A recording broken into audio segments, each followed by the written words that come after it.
What is up? It's DJK from Q101. Today we Hey, what's up? It's DJ D Daddy Davidson. And guess what? We're continuing our tour of the Coffee Valley. You can never focus on anything but fucking George Floyd. So here we go. This is a week after George Floyd died. I haven't washed my hair in 3 days. I'm really fucking not doing well right now. So I didn't go out last night because what is that? That is not human.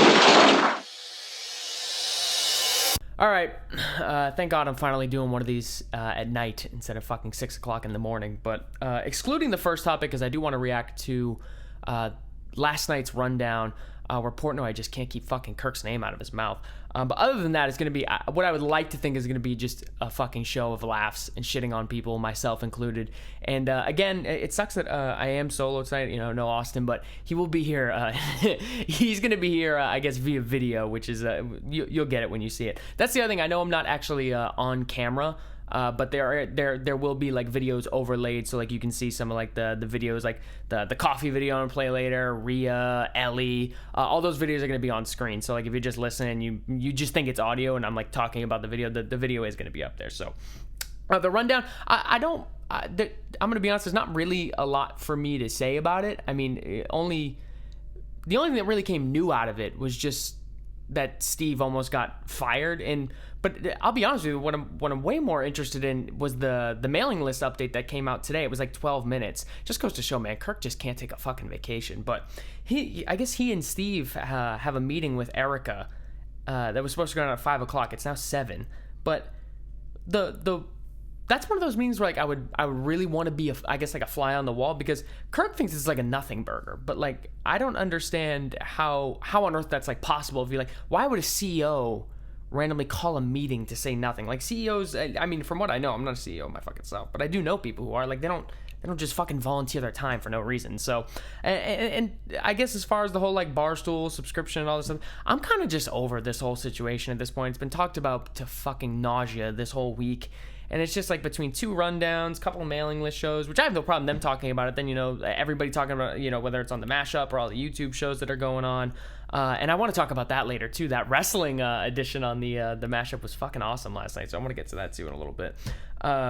But I guess as far as the whole, like, are we staying? Are we going subscription? I'm just at the point where it's like, I just want to fucking know what we're doing. Like, if we're going to go. If we're going to stay, we're going to stay. And by we, I mean, like, me as in connected with the Minifans. Like, are we staying at Barstool or are we fucking leaving? Like, they seem pretty hell-bent on Labor Day, which is odd because, like, I don't know why you would just randomly wait 2.5 more months until, like, if you're going to go, like, I don't see the incentive to just stay 2.5 months. Like, you might as well just start building it now. I mean, because they clearly, if you're only going to stay until Labor Day, you don't value Barstool's platform. So there's no reason to just, you might as well fucking get the thing off the ground and go. Like, I don't know. But let's see, what else do we have here?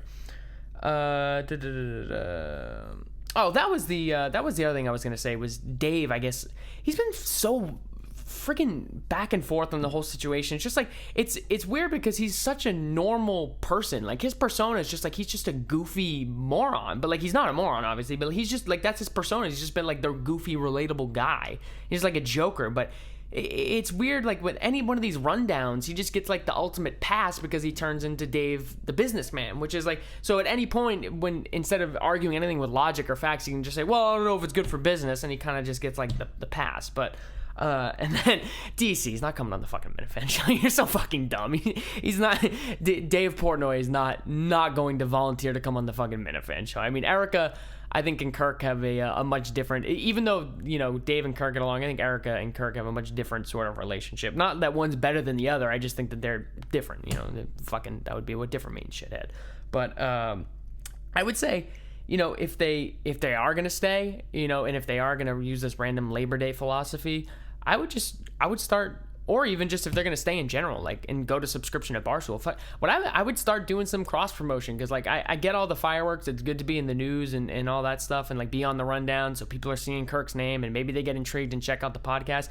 But it still is this whole crucifixion of the fucking Minifans. Like, they don't like us and we don't like them. So like at some point you're gonna have to move into the like the area where either Kirk's gonna go on the rundown and hash it out with Dave and hash it out with Erica and hash it out with Ellie, or, you know, fucking, you know, go go on Kevin's show, go on fucking CCK, go on Big Cat show. Big Cat should give him, you know, some airtime, or come on. I would say it's not that they need to go on Kirk's show, it's that he needs to go on their shows, because if they want to grow, you know, I mean, obviously the Minifans is a super fucking loyal base, but I mean, if you're talking about going subscription, or if you want to stay at Barstool, the only fucking incentive to stay at Barstool is their platform.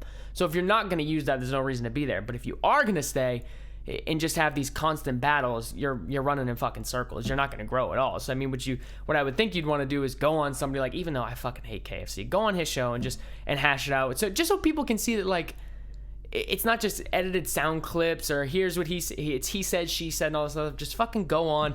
Kirk will verbally annihilate fucking KFC or Portnoy or whatever. They can get into a shouting match. It'll at least be entertaining. And then when you have those two people in the room like that, it just kind of ends it. You bury the hatchet and you move the fuck on. Right now, I still see a lot of people canceling orders, saying I'm not buying product. And if they're staying at Barstool, that's not helping the fucking bottom line either. So I guess that's really it for the rundown sake, and you know, reacting to the whole subscription, what are they doing, that whole thing.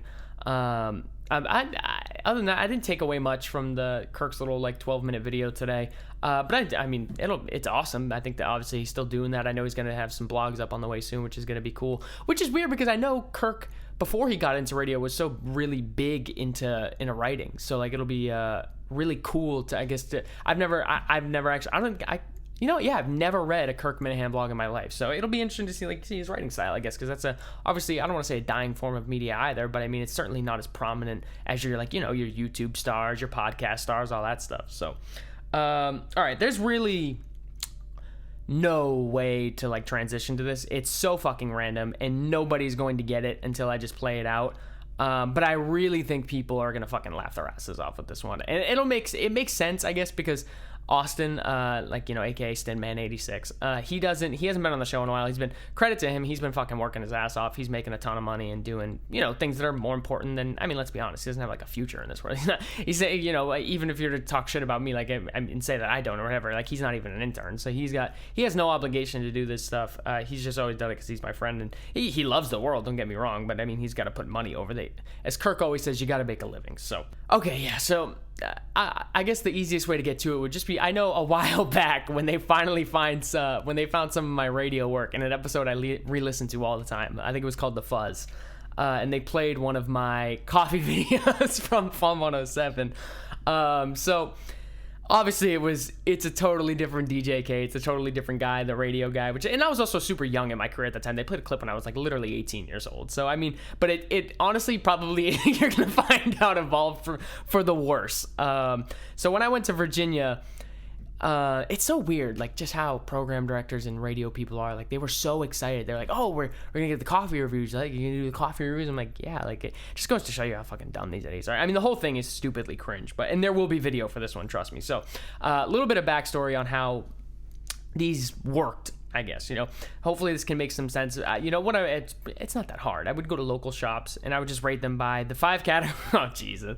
The 5 categories. They were atmosphere, looks, price, taste, and overall. I always drank it black just because that's the way I drank it. You know, like, I did it anyway. But also, like, I always said, and this is just me being like, and Austin will make fun of this. This is why it'll be funny. Like, I always say that, like, if the coffee tastes bad black, nothing that you add to it is going to make it much better because the base fucking sucks. So, oh, and then at the end, I would also say, like, you know, when I did the overall, I was I would just be like, oh, it's just a gut feeling, you know. What I didn't do is I didn't just take the 4 scores and like literally average them out. I just went with what, like, I guess felt right. And then one last thing, I guess, before I get into it is, he joked that I would never give anything a 10. So this kind of fits, I guess, in the Minifan world of like parody things and shit like that. I was putting these out on like the radio station's Instagram, their Facebook, and like, so I was putting these out, and he was obviously seeing them and fucking roasting me and making fun of them. So he just sent me this video on Facebook one day. So what I did is I pulled the worst one that I could find that still exists, the worst one that I could find of me doing one of these coffee videos, and then paired it with the one that he made of a parody in his car. So let's go here. Go ahead. And of course, I'll probably interrupt if I need to give context, because like I said, it's a random thing to be thrown into. But if you're watching the video too, it'll make sense. It's just me being a fuck. It's just this is radio. this is what these guys love. So I guess let's make sure our audio is right and go for it. What is up? It's DJK from Q101. Today we are continuing my coffee tour of the valley by heavy request. Hold on, I'm gonna pause that really quick. By heavy request, too, I want to say whether it was on Instagram or whether it was on Facebook. That means like I'm not kidding. There was one person who commented that, and it got one extra like on it. So literally 2 people requested it. So go ahead, let's continue. Looking to check out Blue Elk. That voice. Hey, what's up? It's DJ D Daddy Davidson. And guess what? We're continuing our tour of the Coffee Valley. That's right, south the Mason-Dixon line. Today we're checking out a place called Cumberland Farms. He's such an asshole. Now, I know it's not in Virginia, but we're still going to check it out. Kicking things off with the atmosphere, I would say it's a very downtown. Honestly, Austin's is better than mine. I'm going to give it a 7.5. They do have some outside seating as well, which is nice. I really like the blue lighted top area as well. Why am I in such a We're rush? going to give it a 7.5. Why am I talking so fast? Cumberland Farms is a God. gas station, Oh, boy. but they have some of the best coffee in the entire world. Today we're going to check out this Cumberland Farms in Somerset, Massachusetts. Now, the atmosphere... Now, if you like sitting down drinking your coffee at a small bench with a little 5'3" mat shaker, this might be the place for you. You see a lot of hillbillies and trash walk in buying their cigarettes and whatnot.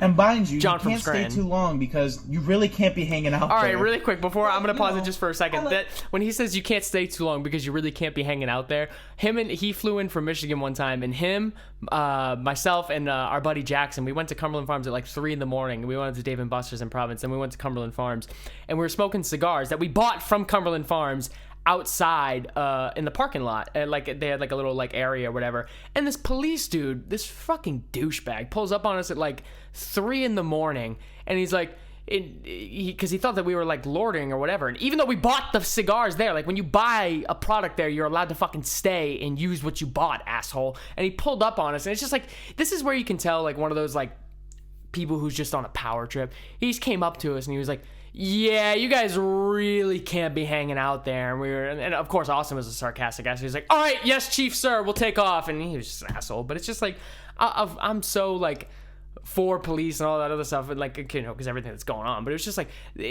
they're definitely douchebag police officers. The inside of the atmosphere, you know, just a messy place with people coming in bitching with their Boston accent. So I'm going to give it a 7 out of 10. Today we're rocking with a black nitro coffee. It's going to run you $4 for this size that I got right here. I believe it's the middle one. And we're going to give that a 6.5 out of 10. The price. Now, the price here is only $1.05. Could've got Can you higher. believe that? $1.05. Yeah, I'm going to give that a 9.99 out of 10. Because I can't My give it a favorite 10. part of the shop was by far the looks of this coffee. Just look at the top of it. That foam Why? just looks First off, that facial amazing. is It fucking looks like I just want disgusting. to drink it ASAP. Ugh. And couldn't see through the bottom part of it because we don't have an actual glass. It is the to-go cup version. to-go cup so version. Of that, we do have to give it a 9 out of 10. Certainly would have been a contender for a 10 out of 10. Would have been. Now, next is the look. When you look at this cup of coffee, It's fine. just almost looks poetic. It's a rainbow of colors. By that color meaning only black. It's not really watered down because guess what? At Cumbies, you make your own coffee. So if you want it to be watered down, you just add a little more ice or add a little water. But the coffee itself, before adding anything else, has a pretty nice black color to it. I'm going to give it a 8 out of 10. Now it's time for everybody's favorite part. Everybody's the taste. Let's favorite. get into it. The 2 people who commented. Unique. Why? Unique is the first Why do word you that comes talk to mind. like Holy that? cow. You could just taste that foam right off the top. I That bet you was could. So good. Yeah. Very, very strong, but not bitter. There's a difference. There I is. think I'll they stand did by an that. unbelievable job, and shout out to everybody who recommended The 2 it to me on people. Facebook. This is an amazing cup of coffee. Honestly, strictly on the taste, I'm gonna give it a 9.5 out of 10. That's really good. Next, Can't give it a everyone's 10. favorite part, the taste. Nice Subway cup, shithead.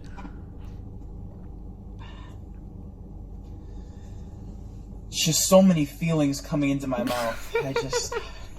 So much going into my mouth at once. That was a pretty big load too. Oh, I bet you it was.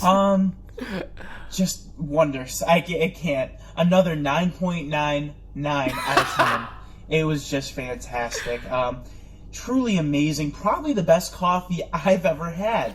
That was probably just the greatest thing that's ever went in my mouth, even not including coffee. And You've really run up the gauge. even though it's just a black coffee, that's what I get. if the coffee base isn't good, anything else you add to it's not going to change off. that. He's such an asshole. Now to put together the 4 categories and give it an overall, for me it's going to be an 8.5 out of 10. 8.5. Definitely some of the best tasting coffee I've ever had. I do have to knock it down a little bit. Obviously, it's going to come at a cost premium price. The atmosphere wasn't as good as Black Sheep, but definitely tasted better to me. And those looks. Can we just see it again? Oh, God, no. Nobody needs to see your cut rate iPhone From the Chevy picture. Vault, thanks so much for tuning in. Fuck that and car, definitely too. let me know down below where you want me to go next, because apparently I listen. Jesus. So don't forget to listen. turn some post notifications on. These are coming at you every Monday. As an overall rating, I'm going to give it a 5.5 out of 10.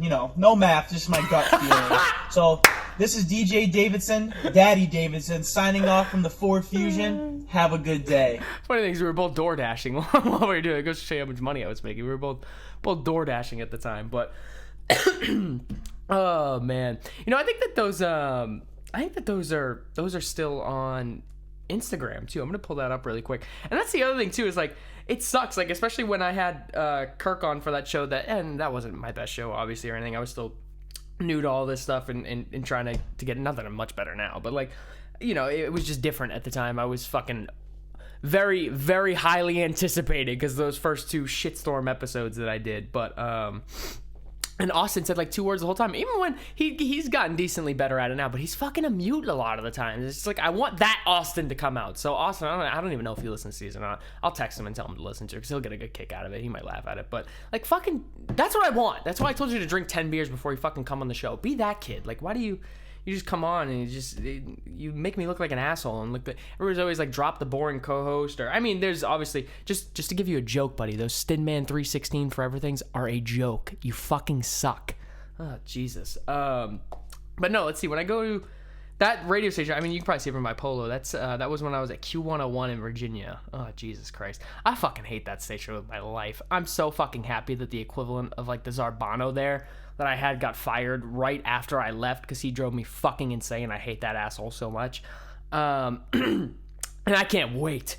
Oh, I can't wait, because there's a lot of people there they're going to lose their jobs. I mean, it's definitely going to happen. When the station's definitely going to go under, probably within like 5 years. All those fucking fake people, all these people who say that, oh, we have your back. And it's just, I know it sounds like, even probably like a similar situation on a much, much smaller scale before he fucking reads me some smart ass comment. Fuck off. Like, but I know the numbers there. I know in terms of like sales stuff, because I talked about that with them when I was going to request a raise like a couple months before my contract was up or whatever. I know their sales numbers are fucking awful. Like, but that's the other thing too, is, their sales go down every year. The talent that they have there is fucking awful. But that's the other thing with radios. That's what they like for some reason. Like, you do it because you don't know any better. Like, that's why Kirk has such a fucking plethora of these idiots to roast, because they're just fucking that's what program directors are like. Like, this is what I'm saying. Like, they sat me down in meetings and were like, when are we getting these? Like, when are these coming? Like as if it was a real social media hit. And I'll be honest, I mean, compared to the other stuff they post on social media, it was. I mean, 0 versus 2 is still, 2 is better than 0, but it's just like, that's why, when all of us listened to Kirk on EEI all those years, we were so fucking like, we couldn't get enough of it. Probably the same way when he used to listen to Stern, just because of like, nobody does this stuff. Like, we all, and when I say we, I mean the radio fucking heads out there. Like, this is just what we do. And that's why he says, like, people like Greg Hill, he'll survive forever. He'll make $100,000 a year. And honestly, I told Kirk that on our episode, I can't fucking blame Greg Hill for that. He's gonna make 6 figures for being an absolute fucking bore. Like, why is that? To me, that's not a bad thing. I mean, granted, he'll be jobless in 5 years when the station probably goes under too. But let's see, what else do we have here? Well, I guess in terms of radio, I guess in the future, I mean, obviously, it might be my future fucking soon. I mean, I know they talked about it on the show a while back when they were talking on air about getting me in as an intern or what have you. Like, I had negotiations that were postponed. I started them in March, and then right when everything, I don't even think I've told that story, right when everything hit, like, I was literally in the middle of negotiations, about ready to close a deal on the day that they shut down, like, the fucking country, basically. Like, there was like a 24-hour period where, like, this thing went from like moderate joke to everybody overreacting to it. And that was where my negotiations, they just stopped. So they were postponed until July, and I don't know if that's like beginning July, end of July, or whatever. But I mean, obviously, I'd much rather be here. But like Kirk said when he went on the intern show, like when he was doing his YouTube tour, I mean, you know, he had said to Will, because Will was like, I'm loyal to you, I'll be with you forever, and I'd love to, honestly, but I mean, like, Kirk had said to Will, he's like, listen, like, Will, at some point you have to go make a living, you idiot, like, I don't know, but, all right, let's move on. This fucking absolute, that's a radio thing right there. All right, let's move on. Like, just go into the next thing. Like, it's just, it's so ingrained into your head because of, like, the news that you watch and the radio that you've heard for decades and the demos that you send out. It's just like you have to do these odd transitions, and it's just, it's so weird. But you know, but this fucking idiot, Barstool's own, very loud and proud, the one who told you could never get over the death of George Floyd, Rhea, Barstool's fucking own, man, like much like Ellie, I guess another fucking 7 out of 10, and I don't understand. I mean, whatever. Here's one of her, like, this is like a video that I think it was like a week ago, and I've been wanting to talk about it for a while, but those 35-minute shows are killer, man. And but listen, I will say, I know I don't hold people's attention till the fucking end, so I'd rather put it somewhat near the middle. And again, this is coming from the crew that told you 2 fucking weeks ago you could never move on, you could never have a distraction, you could never focus on anything but fucking George Floyd. So here we go. Here's this fucking ass clown on her TikTok. Ride, don't blink, ride, leave it to the double thick thighs, twin sisters. Jumping down and wobble up, mommy booted up, she get down and gobble. This is a week after George Floyd died. Like, it's incredible the amount of fucking contradiction these idiots have. Like, and she goes and posts a video like this. That's the other thing. Hold on, I'm gonna play it again. Like, awful dance moves. And I'm so sick of this thing. And I think I said this on, like, I know Grow Up didn't do well, but I know I talked about it in there. I'm so sick of this whole, like, because you're a 7 out of 10 and you shake your ass on a fucking social media app, like, it's not fucking impressive anymore. Like, and you're not, like, it just screams, like, look at me, attention. Like, we get it. Like, you can move your gluteus maximus. Like, literally any fucking human being can do that. Gay, straight, male, female. Like, it's not impressive anymore, and you're not, like, a fucking model. Like, you're not an Instagram fucking influencer. So, like, unless you get paid to unless the shorts that you're dancing in are making you money, it's dumb. And if that's her distraction, guess what? That's fucking fine. But you can't tell me that other people can't have distractions and that everybody has to shut down everything for George Floyd and you go do that. God. A fucking great eye for talent Dave has. I mean, I'm sure she's in. I'm sure she's in the green because she's a. Never mind. I'm not even gonna say that because you know what? I know Kirk is at that level where he just says whatever he wants. Someday maybe for me, but yet I can't do it. I mean, I'll say this. I know why she's in the green, and Kirk hinted at it on his mailing list show where he said, you know, I'll just put it this way. Kirk said he was the 4th male show, you know, in line to be promoted. So I don't take with that what you may. But and then there is this one. This is a fucking great one too from Ellie's YouTube channel. You think I fucking edit shit? I mean, I'm not even gonna say much. I'm just gonna play it first, and we'll count the edits as I'll play it one time through like the first 10 seconds, and then we'll count the cuts afterwards. So here we go. This is Ellie Schnitt's video. I think it was called like reading my drunk text messages, and it's fucking so sad and pathetic. Fucking throws a Barstool logo in the bottom right corner. Hold on. Okay. Let's go. What's up, everybody? Welcome back to my channel. It is a Sunday. I haven't washed my hair in 3 days. I'm really fucking not doing well right now. So I didn't go out last night because... All right, so obviously there's nobody... Like, I will say this video actually got like, I think it was like 80,000 views or something like that. Her channel only has 14,000 subscribers. We're coming up on 5,000. We've been in existence for a fucking month and a half. We're going up. She's going down. Like, if you look at... And somebody posted that to Twitter too the other day. I don't remember who it was. I always like to give people credit because like it just goes to show you Minifans go hard at always like, looking at these analytics and these other sort of things. Where like her channel started out hot and now it's just fucking withering away. Like she posted that girls' night in the other night. I think it got like 1,000 views. Like fucking pathetic. But she's in the green, so I don't know. Whatever here. And now I'm gonna go back to the beginning and we'll count the cuts. Go ahead. Okay. 1. Okay. Let's go. What's up, everybody? 3, Welcome back to my channel. It is 4, a Sunday. I haven't washed 5, my hair in 3 days. I'm really 6, fucking not doing well 7, right now. So I didn't go out 8. last night because... Okay, that's 10 seconds and there's almost a cut a fucking second. I don't want to hear anymore that I edit things. And now, granted, the one thing that pisses me off about this fucking girl is she's only 23. And the one thing that I have to hang on to is my fucking age. And now, granted, she's made 6 figures in a year. So no, she's not more talented than me. I'm just not gonna. She's just not. I can't say it. I would like to think that I'm just gonna say I'm on a better trajectory than she is. I would like to think that, you know, she might be making 6 figures, but I genuinely believe that in 5 years her show is not gonna be a thing on Barstool. They always talk about subscriptions or podcasts that are, you know, at Barstool that can never leave Barstool because they can't make money outside of Barstool. You're looking at one. Like this is why. I mean, like this is a good video in terms of like for her her audience in terms of like reading drunk text messages. It's like has a cute thumbnail or like, you know, like, so I mean, but I mean, again, her views are just withering away down to like 1,000, 2,000 per video. It's just fucking pathetic. So I'd like to think, you know what? I hope after she calls, I guess she did. She called me racist because I'm a Minifan. So fuck off. I hope your podcast fails in 5 years, and it's going to. I don't even need to say I hope it does because it's going to. There's no,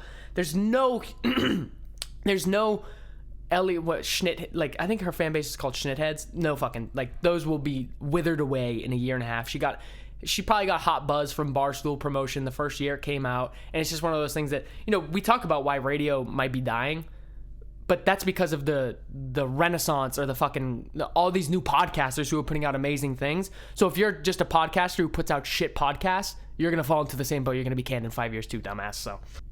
But I don't know. I mean, I'll see if I can find anything in here really quick. I'm going to skim through this and see if there's anything worth a note. And then after that, I want to get to actually a fucking great show last night. That was kind of radio voicey. A great show. I do want to get to the wrestling portion of the Minifan mashup last night. That was fucking awesome. So let me see if there's anything else in here. Hold on. One thing I noticed from the last time when I played it before, if you notice, she is literally not finishing sentences. She's cutting like every 3 words, and it takes like 9 words to finish her sentence, and she has to use 3 cuts to literally complete a fucking sentence. Go ahead, watch. And you watch. Okay.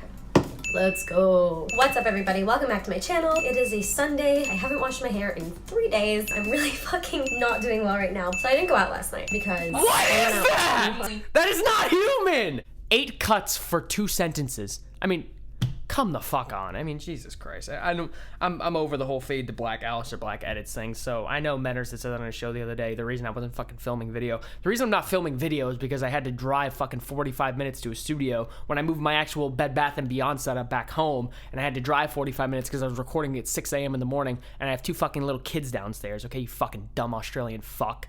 Oh, God.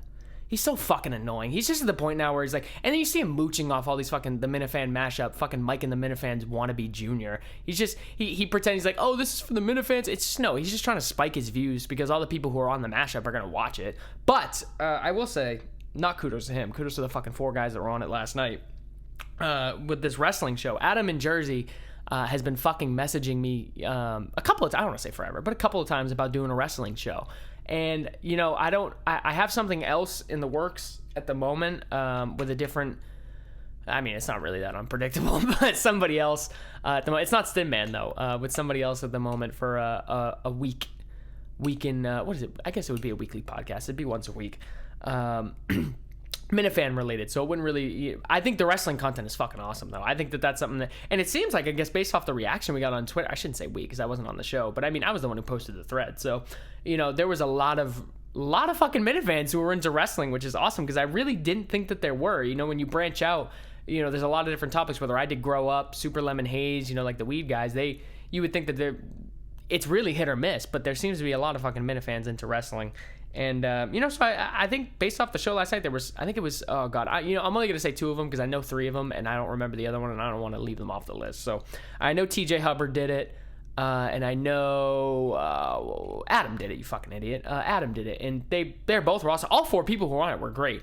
I think if somebody wants to turn it into a weekly show, do it. I do know that TJ hosts Drinking Buddies, which is still a good show, but I do think after a while, I could be wrong, and this isn't me being like an asshole or anything, I do think that's going to run its course eventually. Like, I do feel like it's going to, by the end of the tournament, maybe, that they might retire it. I'm not sure. I think it would be awesome for him to do the wrestling show if he has time and he wants to do it, or even Adam. I think one of those 2 should host it just because they're kind of well known in the Minifan world, so I think that they would be the 2 best to do it. And there's a lot of fucking people talking about it. You know, sorry, I had to edit out one of my burps, so I had to do a little Ellie there.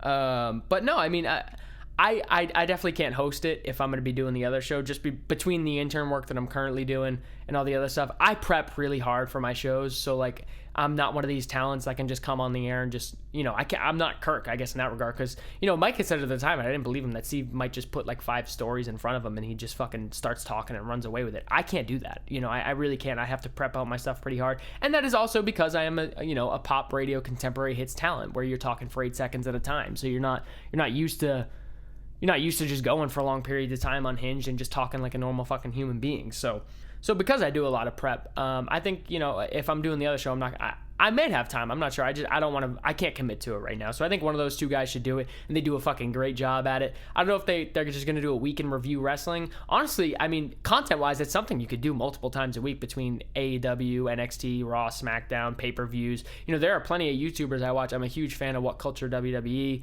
Cultaholic. Those are all great wrestling channels. They make content week round, fucking daily. So I mean, there's definitely, and there's a lot of people who watch those videos, man. There's a market for it. There's a lot of people who will watch just the recap of those. You know, is almost like a highlights edition of Raw and whatnot, or, you know, any of the other shows, as opposed to watching the 3-hour programming. So, I know I've done that before, especially where I've been so encapsulated into this world where sometimes I don't have time to sit down and watch a 3-hour fucking program, or even if I DVR it and miss an hour of commercials, I still don't even have time to sit down to do, you know, 2 hours worth of wrestling where one of the matches is going to be like fucking Sin Cara versus some shithead. Like, I'm good. You know, I don't have time to watch that match, but they can do it, and I think they'll honestly knock it out of the park, and they got my full fucking support. I will say, if they ever want me to be a guest, I'll be happy to be on it and talk some wrestling. I guess the one thing I noticed from last night was whether it be on Twitter or the show itself, and I have him on my fucking desk, man. A lot of Roman Reigns hate. Roman Reigns is my fucking guy, man. I know he's been pushed as the face relentlessly for so long, and everybody hates him for that. And Vince McMahon, you know, he's McMahon's handpicked guy, and everybody hated him for it. I have loved him the entire time he's been getting booed, way before he got all the sympathy stuff from leukemia. You know, because I mean, people obviously support him through that journey, but it's also that thing where it's like, if you don't like his character, you don't like his character. It doesn't mean you want the fucking guy to die. I hate that thing where it's like two things can't be true. You can hate the fucking character of Roman Reigns and wish that he doesn't die of leukemia. Like, I fucking hate those arguments like that. But you know, back at, you know, SummerSlam and WrestleMania, when he was getting booed out of the fucking building in 2018, you know, at Mania 34 and SummerSlam against Lesnar, I was celebrating so hard the night that he won the Universal title in Brooklyn. I think it was in Brooklyn anyway. You know, against Lesnar, and I was so pissed off that Braun came out, because I was like, when he was going to cash in the Money in the Bank, I was like, fuck, I was like, they're going to let Reigns win it, and he's going to be a transitional champion. And from what I heard, like from one of those wrestling channels, is that if Reigns didn't get leukemia, he was supposed to break the record. Like the plan, like that had leaked out from Meltzer and McMahon and all the other guys, was that Reigns was supposed to have a 2-year plus title reign as Universal Champion, and that would have, especially if he didn't get leukemia, he would have been so fucking hated.